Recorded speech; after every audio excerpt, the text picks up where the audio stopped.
Hi guys. Yes, today topic is structural analysis for an axial load intermediate bars with a spring. Okay. In this topic, we have one question regarding the axial load. For one end is fixed and another end is connected with rigid support. You can see this A and B here, B point. So the load is actual at downwards 10 kilonewtons, and there is some given data. A is equals to 500 mm square and E Young modulus is equals to 200 GPa and K is equals to 200 kilonewtons per mm. Okay, we need to convert this all elements into newtons. So basically this is 220 times this kilonewtons converted into newtons means 10 to the power of 3 newtons per mm.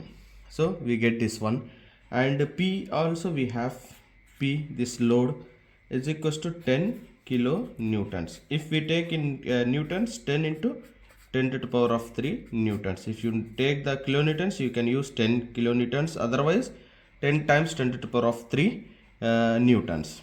Okay, and to find this compactability conditions and spring compression and elongation of AC and CB for the spring and for the deformation of the spring. These are the 4 or 5 steps will be undercomes in this topic. So first of all, these are the first step is our given data. What is the data given here? These are the given data here. Next is we do the first thing is equilibrium condition. Equilibrium condition means what? Equilibrium condition means upward force is equals to downward force, or summation means all the forces of summations for axial forces is equals to 0. So there are the two forces. One is RA and another one is at spring from the upward directions is equals to downward direction. Downward direction means what? P. So these are the one relation means upward force is equals to downward force. There are the two forces along to upwards and one forces towards the downwards. So these are the RA plus Fs is equals to 10 kilonewtons. So we can write RA plus Fs is equals to 10 kilonewtons. Otherwise we can write 10 into 10 to the power of 3 newtons. सो हमको ये मिल गया, हमको equilibrium condition से ये आ गया. और where Fs is equals to force in the spring force in the spring. Okay, so अब हमारे पास कॉम्पैक्टिबिलिटी कंडीशन लेंगे by using the Hooke laws and the springs के बारे में डिस्कस करेंगे. स्प्रिंग का क्या रहेगा, हमको डिफॉर्मेशन रहेगा और स्प्रिंग का कंप्रेशन रहेगा और एलोंगेशन भी रहेगा. ओके, ये 3 और 4 एलिमेंट्स हम पूरा फाइंड आउट कर दिए तो हम इसके एक्चुअल से इंफॉर्मेशन पूरे कैलकुलेट कर सकते हैं. ओके, फर्स्ट ऑफ ऑल हमें क्या कैलकुलेट करेंगे? कॉम्पैक्टिबिलिटी कंडीशन. नेक्स्ट स्टेप क्या? Compatibility condition. Compatibility condition means what? what are the compactability condition here? So हमको compactability condition क्या आएगा? from A to C1 आएगा, next C to BA का आएगा, मतलब इधर से इधर. फर्स्ट compactability condition इधर A point to C point, next C to A का आएगा, मतलब इधर से इधर. फर्स्ट compactability condition इधर A point to C point, next C to B आएगा, next करेक्ट S point पे आएगा. ये क्या हो गया? स्प्रिंग के पास हो गया. ये कौन से पोर्शन में होगा? CB पोर्शन में होगा, CB पोर्शन. एंड नेक्स्ट ये कौन से पोर्शन में होगा? ये भी portion. Okay, there are the 3 compatibility condition. और कॉम्पैक्टिबिलिटी कंडीशन में क्या आ गया? AC कभी भी क्या हो रहेगा? CB को इक्वल रहेगा. ये भी AC क्या रहेगा? CB को इक्वल रहेगा प्लस डेल्टा C भी रहेगा. हमको डेल्टा C क्या है? सेंटर पॉइंट के पास जो पॉइंट आएगा उसको भी हम ऐड करें तो ये क्या होगा? Total compatibility condition of this beam रहेगा. Okay, with adding some springs here. So ये होगा हम इस by with use of Hooke law use करके हम इसमें कैलकुलेशन करेंगे. Basically first thing by using Hooke's law क्या स्टेट करता आपको. हुक्स लॉ ये स्प्रिंग डायग्राम्स को क्या करता फ्रॉम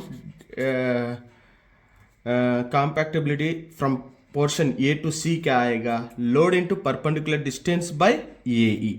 लोड क्या आएगा इधर, रिएक्शन आएगा. ए सी में क्या आएगा हमको, अगर डायग्राम देखेंगे तो आपको ए सी में कौन सा लोड है इधर, अपवर्ड डायरेक्शन का लोड है. Okay, into perpendicular distance means ये लेंथ आएगा हमको कितना आएगा 0.5 मीटर आएगा. ओके, और mm में लिए तो 0.5 या 500 mm आएगा.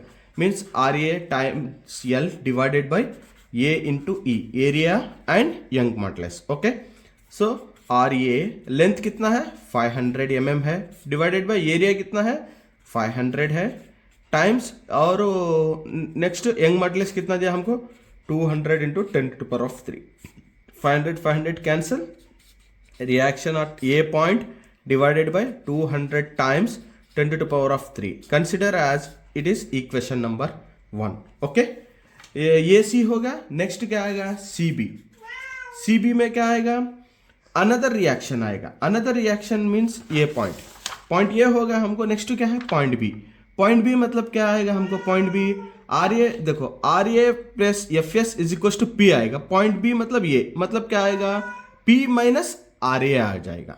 सो ये पॉइंट ये लोड का अपवर्ड डायरेक्शन में क्या आएगा, एफ एस ले लिया तो पी ऑलरेडी है 10 माइनस आर ए आ जाएगा.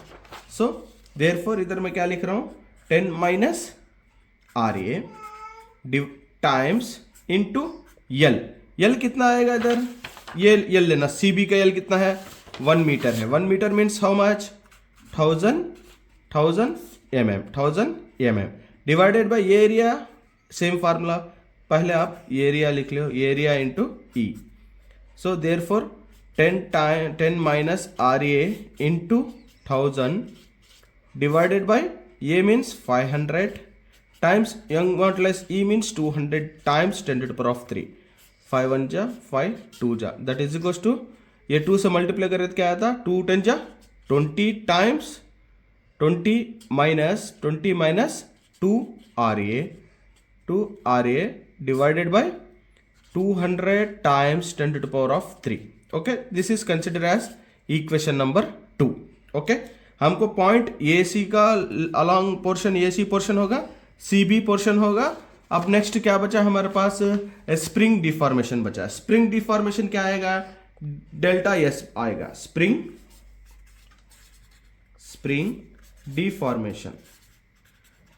डिफॉर्मेशन क्या आएगा हमको, डेल्टा अलॉन्ग ये सी पोर्शन होगा, नेक्स्ट सी बी होगा. अलॉन्ग स्प्रिंग पोर्शन क्या आएगा, एफ एस डिवाइडेड बाय के होएगा.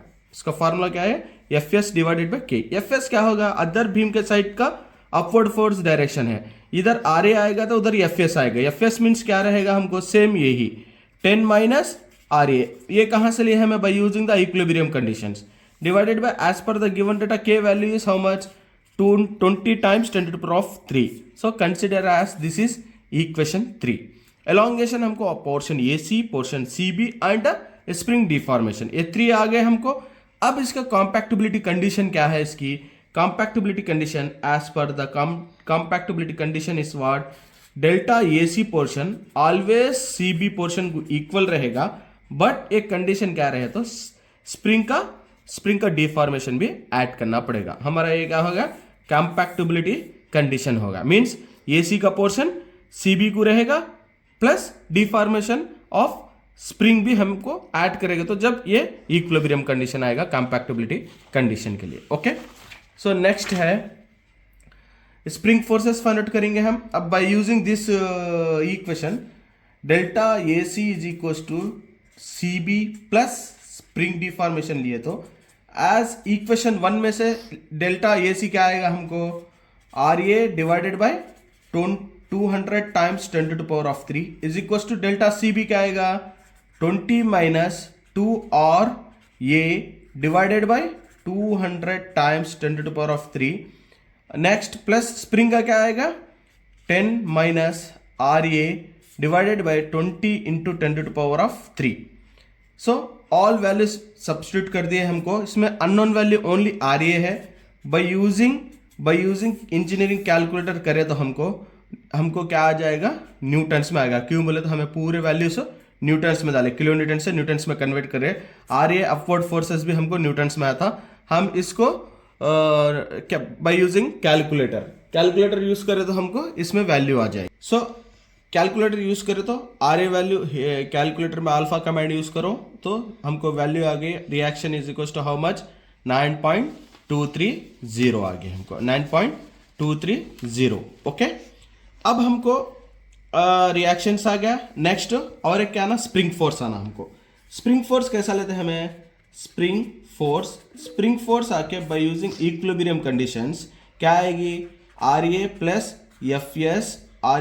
FS is equals to 10 kilo Newton's. This one is kilo Newton's means इसे न्यूटन्स में कन्वर्ट करते 10⁻³ न्यूटन्स आएगा।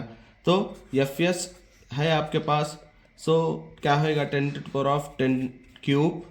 टाइम्स 10⁻³ माइनस FS RA आएगा, माइनस ये प्लस RA इक्वेशन के उधर गया तो माइनस RA होएगा, minus RA that is equals to 10 times 10⁻³ minus RA means 9.230 करें तो FS कितना आएगा आपको, FS कितना आएगा 83.3 न्यूटन्स आएगा, 83.3 न्यूटन्स आएगा आपको। ओके, और समथिंग 833 भी आएगा अगर अदरवाइज आप कैलकुलेटर यूज कर लो।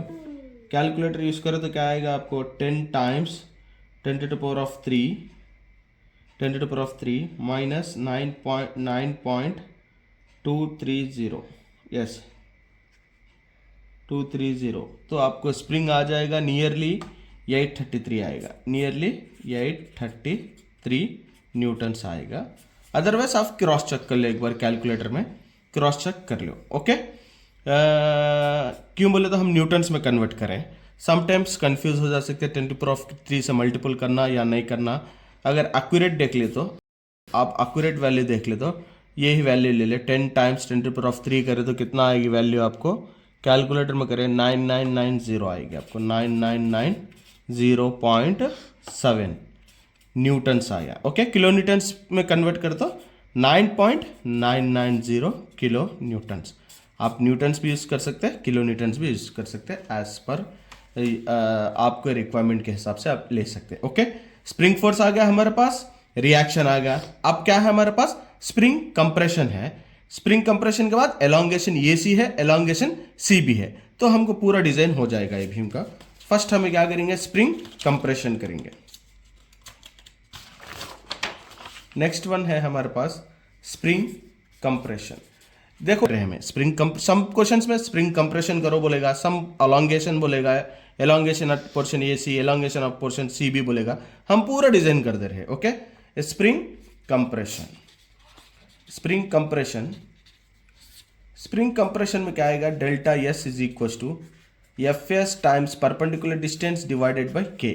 सो FS क्या आया हमको ऑलरेडी फाइंड आउट करे तो हमको कितना आया, किलो न्यूटन्स में ले लिए तो आपको क्या आएगा 9.99 कितना आया हमको FS 990 आएगा, 9.990 टाइम्स परपेंडिकुलर डिस्टेंस ये स्प्रिंग का कितना है 1 मीटर है, तो 1 metre divided by K value already कितना है 20 है, तो करे तो इसको कितना आएगा हमको 9.990 डिवाइडेड बाय 20 0.499 क्या होया है in terms of metre. In mm में करें तो कितना आएगा आपको स्प्रिंग कंप्रेशन 0.4999 mm आएगा। ओके, अब हम किस में रख लेंगे मीटर्स में रख लेंगे। Yes, perfect. Next elongation find out कर देंगे हम। एलोंगेशन दो पोर्शन आते हैं, एक AC है एक BC है, ऑलरेडी करे हमें वही इक्विलिब्रियम कंडीशन में से ब्रेक डाउन करके करना पड़ेगा। सो एलोंगेशन दो लेंथ है इन AC में आएगा। नेक्स्ट क्या आएगा, एलोंगेशन इन CB में आएगा। ओके, ये दो पोर्शन आएगा। AC में क्या आया हमको, RA times L by AE आया। इसमें CB में क्या आएगा, RA times L by A times E। इधर RA नहीं आएगा, इधर क्या आएगा हमको, FS आएगा। CB में क्या आएगा, FS आएगा। ओके, FS कैसा लेते हैं हमें, अपवर्ड फोर्स डाउनवर्ड फोर्स को इक्विलिब्रियम करे तो 10 माइनस RA आ जाएगा, तो FS वैल्यू वो आ जाएगी। सो देयरफॉर RA वैल्यू कितना है हमारे पास, ऑलरेडी कैलकुलेट करें हमें। RA वैल्यू कितना है हमको, RA वैल्यू इधर फाइंड आउट करें 9.230 टाइम्स लेंथ कितना है AC का पोर्शन डायग्राम में 500 mm है, डिवाइडेड बाय ये वैल्यू कितनी है 500 है, टाइम्स E वैल्यू कितना है, E वैल्यू 200 है। इसे किलो न्यूटन से न्यूटन्स में कन्वर्ट करो, क्यों बोले तो हम इधर पूरा न्यूटन्स में है, ये mm में है। ओके, तो हमको क्या आएगा, एलोंगेशन आ जाएगा, एलोंगेशन AC आ जाएगा। इन टर्म्स ऑफ एक इसमें आ जाएगा, mm में आएगा, क्यों बोले तो पूरे डिटेल्स हमें न्यूटन्स mm में है तो mm में आ जाएगा। एलोंगेशन ऑफ CB क्या आएगा, FS कितना आया, जस्ट हम कैलकुलेट करें FS कितना आया हमको 9.99999999999.97 आया, न्यूटन्स में आया। और CB का लेंथ कितना है 1000 mm है, डिवाइडेड बाय ये कितना है as per the given data 500 है, एंड E कितना है 200 है, but here we are converted from newtons to mm, we should multiply with 10⁻³ so elongation at CB in terms of mm, elongation of AC in terms of mm। Okay, तो कितना आएगा हमें इधर पूरा calculate करेंगे, 9.230 time divided by 200 times 10⁻³ so we'll get 0.00040461 elongation at AC, and CB कितना आएगा हमको 999 times 1000 divided bye 500 times 200 times 10⁻³ so we will get 0.099 mm।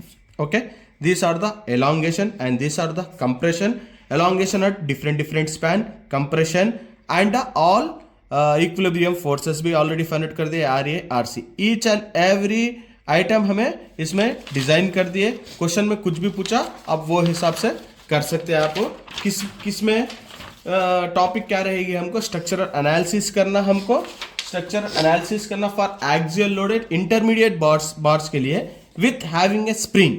इसमें डिफरेंट एलिमेंट्स हमें डिजाइन कर सकती हैं। ये टॉपिक में मैक्सिमम कवर करा हमें, और कुछ डाउट है दूसरा एलिमेंट डिजाइन करने का तो कमेंट करो, इंशाल्लाह हमें उसके ऊपर भी और एक वीडियो बनाएंगे। Okay, thank you.